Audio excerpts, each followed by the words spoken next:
Ele cursava administração de empresas quando foi convidado por uma amiga para assistir uma aula de teatro.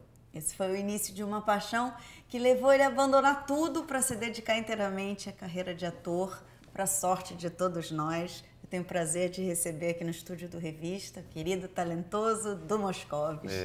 Obrigada por você ter vindo aqui. Que bom. Vem cá, esmiuça essa história aí pra gente. Como é que foi esse início, esse primeiro encontro com o teatro? O que te fez, assim, se apaixonar pela profissão? Cara, foi uma loucura, porque eu trabalhava com meu pai. Meu pai tinha um escritório de representação de material de construção, essas coisas. Eu estava naquela fase ali de não saber o que fazer, né? Pegava onda, sabia que do surf eu ainda não ia poder viver, né? Por mais que eu quisesse. Era uma outra época, né? A gente não tinha Mineirinhos, não tinha Gabriel Medina, essa galera. A gente era olhado até de um jeito diferente, assim. E aí eu estava cursando a faculdade de administração para dar sequência na história do meu pai, né? Que era a coisa mais lógica. E aí eu cursei, sei lá, 2 anos e pouco. Trabalhava com ele, aí chegou uma hora que me deu uma pane, assim, eu falei assim, não é isso que eu quero, não vou ser feliz assim, né? Vou tentar alguma outra coisa, mas não sabia o quê. E aí, enfim, aí encontrei essa menina na rua, essa menina é a Daniela Escobar. Olha! E aí eu conheci a Dani de antes, assim, e aí e tal, não, tô aqui na faculdade, não sei o que fazer, não sei o que... Você não quer ir? Eu estou indo para uma aula de teatro, você não quer ir comigo? E era uma aula de improvisação na casa de ensaio, no Maitá, com o Damião, Carlos Wilson, que foi um figura, assim, né, uma figura muito representativa nos anos 80, né, nos anos 90 de teatro. Ele era um pupilo da Maria Clara Machado, dava aula no tablado e dava essa outra aula na casa de ensaio. Eu comecei a fazer essa aula, pirei, né? Que eu fui assistir a aula, na verdade, eu pirei com aquilo, eram jogos, né? A gente não trabalhava com texto. E aí eu comecei a fazer aula lá, aí logo em seguida ele foi fazer uma remontagem de um espetáculo, que era Os 12 Trabalhos de Hércules, que era um infanto-juvenil. Ele tinha essa característica de trabalhar sempre com muita gente, muitos jovens, né? Com pouco dinheiro e muita criatividade, né? Então ele tinha uns desenhos cênicos assim bem interessantes. E aí ele me chamou para ir para o tablado, então, para eu fazer para ter mais uma carga horária de aula, né? E aí eu fiz a peça, Os 12 Trabalhos de Hércules, a segunda montagem, isso foi em 89, minha primeira peça. E aí eu comecei. Aí tem uma história que é muito boa, assim, como é que foi isso, né? Você fala assim, como é que foi isso, como é que foi esse começo? Meu pai, ele falava para mim que ele percebeu que eu ia ser ator, que aquilo era sério. Não que eu ia ser ator, mas que aquele envolvimento ali estava sério, quando, num sábado, no meio-dia, mais ou menos, assim, eu voltei da praia. Só pino, todos os meus amigos na praia, eu de prancha, cara, eu voltei. E sempre quando a gente levava prancha, que a gente via a galera passando pela rua, né, indo pra praia com prancha, correndo assim, tem onda, vamos embora. E aí eu voltei em casa, tomei uma ducha, comi um negócio, e falei assim, cara, você lembra desse dia e tal? Eu falei, cara, lembro. E aí foi assim. Tô indo pro ensaio. Foi uma loucura. Quando deu o terceiro sinal, assim, do primeiro grande ensaio geral, né, que tinha aquela maquininha de fumaça, eu falei, cara, que loucura, né, que cara? Barato, né? Dá uma onda, né? Isso, né, cara? Uma adrenalina, né? E o diferente. teatro, todo mundo pergunta, você prefere teatro, televisão, cinema? Sempre tem essa pergunta clássica, né? E é lógico que cada um tem o seu lugar, né? De investigação, de labuta, de sofrimento, aquela coisa toda. Mas o teatro, cara, assim, por ter um contato direto com o público, né? Ele é muito louco, né? Porque primeiro, assim, normalmente, né? Você não para um espetáculo por nada, né? Você vai levar aquele espetáculo até o final, seja do jeito que for. Tá vivo. Né? Tá vivo, tá literalmente vivo, né, cara? Assim, então, às vezes, coisas acontecem na plateia, ou coisas acontecem diferentes, né? Alguns imprevistos, né, que acontecem. Ou você está debilitado de alguma forma, que fazem com que o espetáculo seja uma outra coisa, a sua chegada no personagem seja de outra forma também. Você descobre coisas diferentes a partir disso, né? De tropeços, de coisas que não estão exatamente como deveriam estar, né? Então, o teatro tem para mim, pelo menos, assim, né?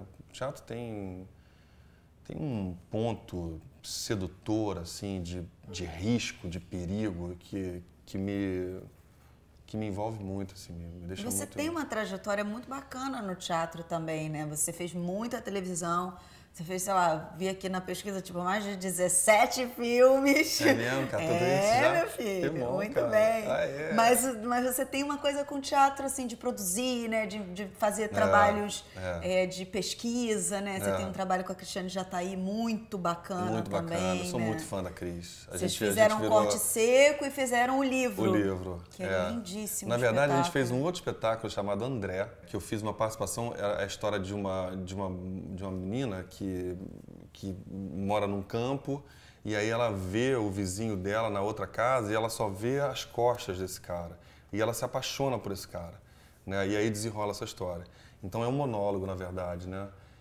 E aí ela me chamou para fazer a participação desse corpo, saca? Assim, ela botou uma projeção tal para a menina que fazia o solo, né? Então a gente começou esse trabalho lá atrás. Olha que legal. Aí eu chamei ela para me dirigir no livro, que é o monólogo do Nilton Moreno, e ela já estava com o corte seco engatilhado. Aí ela me chamou para fazer o corte seco, para depois a gente fazer o livro. Que legal. E agora você tá com um bonde chamado Desejo também. Um bonde chamado Desejo, com outra figura que eu tô totalmente apaixonado, que é o Rafael Gomes. Rafael Gomes, meu talentoso, amigo, querido, inteligente, ele é habilidoso. Mesmo. O que ele fez nesse bonde, cara, era um desejo dele, já de muito tempo. Quando eu perguntei para ele, ele falou assim, Rafa, mas por que você quer fazer o bonde, montar o bonde, cara? Não, um texto de 1950, saca? Aí ele falou, Du, você sabe qual foi a última montagem do bonde aqui em São Paulo? Quanto tempo? Eu falei, cara, sei lá, uns 10 anos, né, mais ou menos. Assim, tem 12 anos, na época tinha 12 anos, né? Isso quer dizer que tem toda uma geração, a minha geração inteira, né? Agora eu tô com 32, não sei o quê, então a minha galera, desde os 20 anos até agora, que nego não viu o bonde. Assim, eu me sinto responsável por isso, assim, a gente tem que mostrar o bonde. É lindo. Eu falei, cara, já fiz a peça contigo, já tá fechado. Ele é demais, é tão atemporal, né? As discussões são tão interessantes. Não, é muito bom a equipe né? que ele agregou, sabe? Ele foi montando o elenco, ele tinha a Maria Luísa Mendonça. Tem a Maria Luísa que apresentava aqui antes de mim. Maria Luísa, exatamente, é isso. Maria, figuraça. E aí, ele tinha um desejo, ele visualizava sempre a Maria como Blanche, né? E a partir dali ele montou um elenco de pessoas separadas, assim, e o cenógrafo, a trilha dele. Tem um domínio ali, né, sobre o que ele queria fazer, como ele queria contar a história, legal, né? muito legal. E secando tudo, né? A gente faz no Arena, então ele já concebeu, ele põe elementos de cinema, ele põe o trilho do carrinho, a gente fica sentado no Três Tabelas, né? Que aproxima do cinema também, que é uma pesquisa dele também, né? Ele tem uma investigação forte com cinema, com roteiro, com direção. Então ele colocou os elementos de cinema, assim, tem os refletores de cinema, tem cortes de cinema, né? É muito legal. E como foi a sua primeira aproximação do cinema, a sua primeira experiência, assim? Eu acho que foi um filme da Elisa Tolomelli, chamado Manobra Radical. Elisa ela era casada com o Salvá, né, Alberto Salvá, e aí ela dirigiu esse filme. Por acaso agora eu estou conversando com a Elisa, ela produzindo um filme que de repente vai rolar daqui a pouco. Que legal. Um roteiro bem interessante, inclusive. Enfim, mas aí era isso, era uma história de uma galera de surf. E aí eu fazia meio que um antagonista. A Flávia Monteiro fazia. A Glenda fazia como atriz e bodyboarder e tal. Que legal. Muito engraçado isso. E eu fazia um surfista lá. Tava bem no papel. Você teve uma experiência mais recente no Corações Sujos, que é do Vicente Amorim, que é um filme que é feito com um elenco predominantemente japonês. Como é que foi essa troca? Como é que foi entrar numa cultura, né? Num tipo de Cara, foi muito trabalho... Louco. Foi muito louco, porque o Vicente tem essa onda, né? De ter viajado muito por conta da história familiar dele. Ele se identificou muito com essa história e ele propôs um ponto de vista que é inverso, né? Ele traz para dentro do Brasil, né, para o interior de São Paulo, uma história que é contada por japoneses, né, cara? Né? E que nem quando ele levou o filme lá para o Japão para apresentar, a galera ficou de cara com o filme, né? Assim, porque eles não tinham ideia de que aquilo pudesse ter acontecido em algum lugar do mundo, né? bateu muito forte para eles, assim, né? A forma como eles reagiram, né? O pessoal japonês daqui, né? Como se criou essa bolha, né? Enfim. E ele trabalhou com atores japoneses mesmo, né? Pessoas ele trabalhou famosas, com atores, né? ele trabalhou com atores fantásticos, né, cara? Tem eu não vou saber falar o nome de nenhum aqui, né? Eu já não sei falar o nome dos atores brasileiros. Eu sempre esqueço do brasileiro. Quem fez aquele filme mesmo? Foi aquele cara. Menino. Quem fez aquela Mas novela? os japoneses, todos eles, assim, cara. O cara que fazia o funeral, enfim, as atrizes. Os caras fantásticos, cara. Os caras... E era um set, assim, a gente tinha 2 tradutores. Eu fico curiosa, assim, como é que é essa troca, era assim, né? eu era uma ilha, né? Eu era um subdelegado, né? Então, era eu e o Fratesca, nós éramos os 2 únicos brasileiros da história, né? E o resto era predominantemente japonês mesmo, né? E aí tinham 2 tradutores e tinha um cara que faz o coronel, que é uma espécie de Daniel Filho da vida, assim. Japonês. O cara é ator e diretor. Parece que o cara ganhou um Berlim, sei lá, ganhou um premião desse aí, qualquer, um Cannes da vida. E você não consegue nem dizer se é bom ator ou não, que você não entende o que o cara tá falando, né? Não, o cara é bom ator. O cara é bom ator. O cara é muito bom ator. E aí, o que acontecia é que às vezes a gente estava ensaiando e ele ficava por ali, sabe? E ele não se dirigia ao Vicente diretamente, né? Só depois. Ele, por respeito, tanto pela cultura como o diretor era o Vicente, né? Ele falava com um tradutor, né? E aí o Vicente percebia que ele queria falar alguma coisa. E ele, com toda delicadeza, toda a humildade, toda, né, cara, assim, ele colocava o ponto de vista dele, assim, sabe, assim.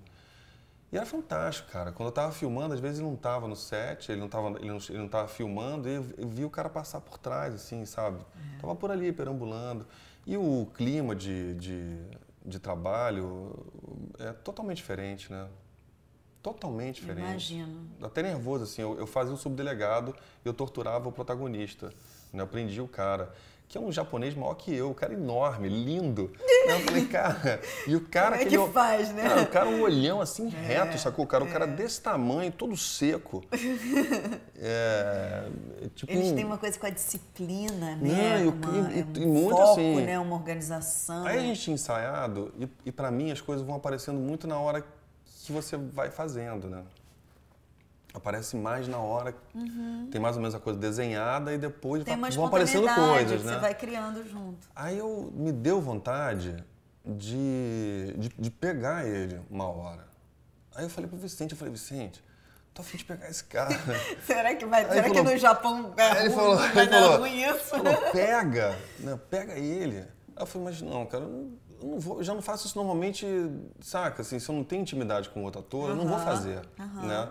Só se eu tiver intimidade, eu provoco na surpresa, mas... Aí a gente conversou com o cara, né? E o cara amarrado lá, no meio já, por horas, né? No meio do ensaio, tudo pronto, arrumando o set. Aí ele falou, faz aí, tá tudo certo, eu vou devolver, né? Ai, que legal. Mas muito legal. E a disciplina dos caras, a forma como eles conduzem, como eles contracenam mesmo, o olhar, o ouvido, né? Impressionante. E você teve uma outra experiência também, imagino que deve ter sido super interessante. Eu estava fazendo, desculpa te interromper, eu estava começando a fazer o livro, que foi meu primeiro solo de teatro, né? Que é um espetáculo de 40 minutos. Eu demorei muito para aceitar a ideia de fazer um solo, né? Eu só fui aceitar mesmo e fazer porque foi com a Cris Jataí, que desmembra essa história. Assim, para mim, o monólogo, ele tem um lugar muito perigoso da não contracenação e do pavoneamento, assim, sabe? Assim, olha só como é que eu sou bom, sabe? Eu não estou dizendo que todos os monólogos sejam assim. Não, tô entendendo. Nem estou dizendo que as pessoas que procuram fazer tenham essa característica, né? Eu enxergo um pouco dessa forma para mim, né? Então, como ela desconstrói muitas coisas, né? Eu curti fazer com ela. Mas na minha preparação, nos meus alongamentos, nos meus aquecimentos, e já é um trabalho solitário do monólogo, né? Eu estava visitando o Corações Sujos, né? Eu tava indo lá filmar, voltava e tal. Aí depois a gente conversando, ela falou, Du, impressionante como eu olhando o seu aquecimento, né? como você tá samurai, assim, né? Como você tá... Eu falei, cara, totalmente influência dos caras. Totalmente direto, influência dos caras, assim, a incrível. respiração, sabe? Sabe, você tem um mergulho em você, né? E no universo, assim, que você tá querendo mexer, né? Desculpa. Não, incrível. É Você que tem que falar, Não, maravilhoso, é isso mesmo. Era isso. Não, porque eles têm realmente, né? É cultural deles, né? Tem uma disciplina, tem um foco, tem um compromisso com as coisas, né? Tem grandes atores japoneses, né? Cara, Assim, tem aquele Yoshi Oida, né? Aquele cara que escreveu vários total. livros, que tem uns livros interessantíssimos. Deve ter sido... Eu fiquei curiosa porque realmente deve ter sido um trabalho muito... Que pena não saber falar o nome dos caras aqui, cara, porque são atores, fica uma coisa meio blasé, assim, não é, porque eu não sei falar mesmo. E a minha memória é péssima. Não, mas imagina, mas é porque é complicado são atores mesmo. fantásticos. É uma língua muito diferente, né? Assim, é uma língua muito oposta à nossa, né? Não, é tudo, né? É tudo diferente. É tudo muito diferente, né? É tudo. verdade, é verdade. Mas eu ia perguntar sobre uma outra experiência, que eu imagino que deva ter sido muito profunda também, que foi a com o João Jardim do Amor. Que Cara, que você vai falando das coisas, você vê... Vai lembrando. É, louco. Mas porque a gente faz muita coisa, né? Você fez muita coisa. A história do João Jardim, você quer completar? Não, fala. Quero saber como é que foi pra você. Não, quero saber como foi essa experiência. De novo com o livro, né? O livro... Foi mais ou menos na mesma época pois também? Olha só. O livro contava a história de um cara que recebia um livro. Esse livro é um livro familiar, é um código familiar de algumas gerações. Quem recebe esse livro entende que vai perder a visão, né? De alguma forma. Então, essa pessoa que recebe esse livro vai ficar trancada num quarto e só vai ser retirada desse quarto quando estiver completamente cega, né? Então, o espetáculo ele começa comigo falando com o personagem, falando para a plateia que recebeu esse livro, que é isso que acontece. Ele não sabe o que está escrito nesse livro, não sabe se vai chegar ao final, não sabe se vai perder a visão na primeira página, não sabe nada. Mas ele convida a plateia a atravessar essa história com ele. Uma das referências, eu fui muito no Benjamin Constant, que aliás é um lugar que eu recomendo a ser visitado. A gente devia dar mais olhar para o Benjamin Constant. O trabalho que os caras fazem é de tirar o chapéu. Estava indo muito lá, estava muito mexido com essa investigação de quem perde a visão não nasce cego, né? Assim, que era a história do personagem, né? Assim, a gente lidava e propunha a discussão da perda, né? Da interrupção, em todos os níveis. A gente falava da visão, mas a gente mandava a questão para cima. E aí, eu tinha chegado de um dia muito punk no Benjamin Constant. E uma das coisas, do meu material assim, que eu estava trabalhando muito, revisitando muito, era o Janela da Alma, que é a investigação também do João Jardim, né? Exatamente sobre isso, assim, sobre os vários níveis de debilidade, né? De visão, com anônimos, com famosos, né? E aquele filme me mexeu muito quando eu assisti a primeira vez. E depois, quando eu fui mesmo fazer minha pesquisa para o livro, eu fui direto nele e eu ficava com ele na cabeceira. E volta e meia eu entrava em algum lugar com ele, além de outras coisas. E eu estava com o DVD no laptop, né? Eu tinha chegado do Benjamin Constant, estava com um negócio, falei assim, cara, tocou o telefone e era o João me convidando para fazer o Amor. Nossa! Que também eram grandes monólogos, né? São Sincronia, personagens, né? Que cara, louco, brother. cara. Me deu uma emocionada, imagina. sabe? E foi um momento difícil porque eu estava estudando muito monólogo do teatro e a gente tinha um prazo também para o monólogo do cinema, né? Que eram muitas páginas, né? E era falando direto para a câmera.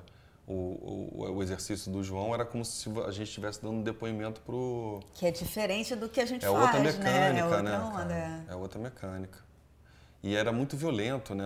Era um texto, e o texto que eu recebi, a gente não sabe nada, a gente não sabe nada, a gente recebe o texto, a gente sabe que aquilo existiu, né? Que é um depoimento verídico, né? Mas era de uma construção dramatúrgica tão boa, né? Que você ficava questionando assim. Aí eu volta e meia perguntava pro João, ninguém mexeu nesse texto, cara? Senão ninguém mexeu o texto. São depoimento mesmo. Depoimentos jogados, É difícil lidar com esse material real, né? Nossa, muito louco. Muito forte, porque mexe, né, cara? mexe numa outra coisa, né? Porque não é ficção também, né? Assim, tinha um documentário do Coutinho, né? Você lembra de Cena. do Jogo de Cena? Que até o João era muito perguntado se tinha uma bebida ali e tal, e não era mesmo, né? Era uma outra proposta. E visitava muito lugar que eu estava trabalhando com a Cris, que é o não personagem, né? Você não cria um personagem. Você cria uma dúvida para o público se é a Natália. A Natália, quando eu te chamo de Natália em cena, quer dizer que eu estou...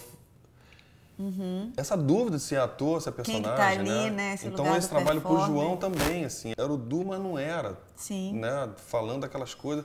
E em determinado momento você olha para o texto e fala assim, cara, eu seria capaz de fazer isso, né? Dar essa porrada nessa mulher agora. Será que você... Aí onde é que você começa a investigar isso em você também para deixar aquilo crível, né? E esses trabalhos simultâneos, eles dão uma girada dá na cabeça, né?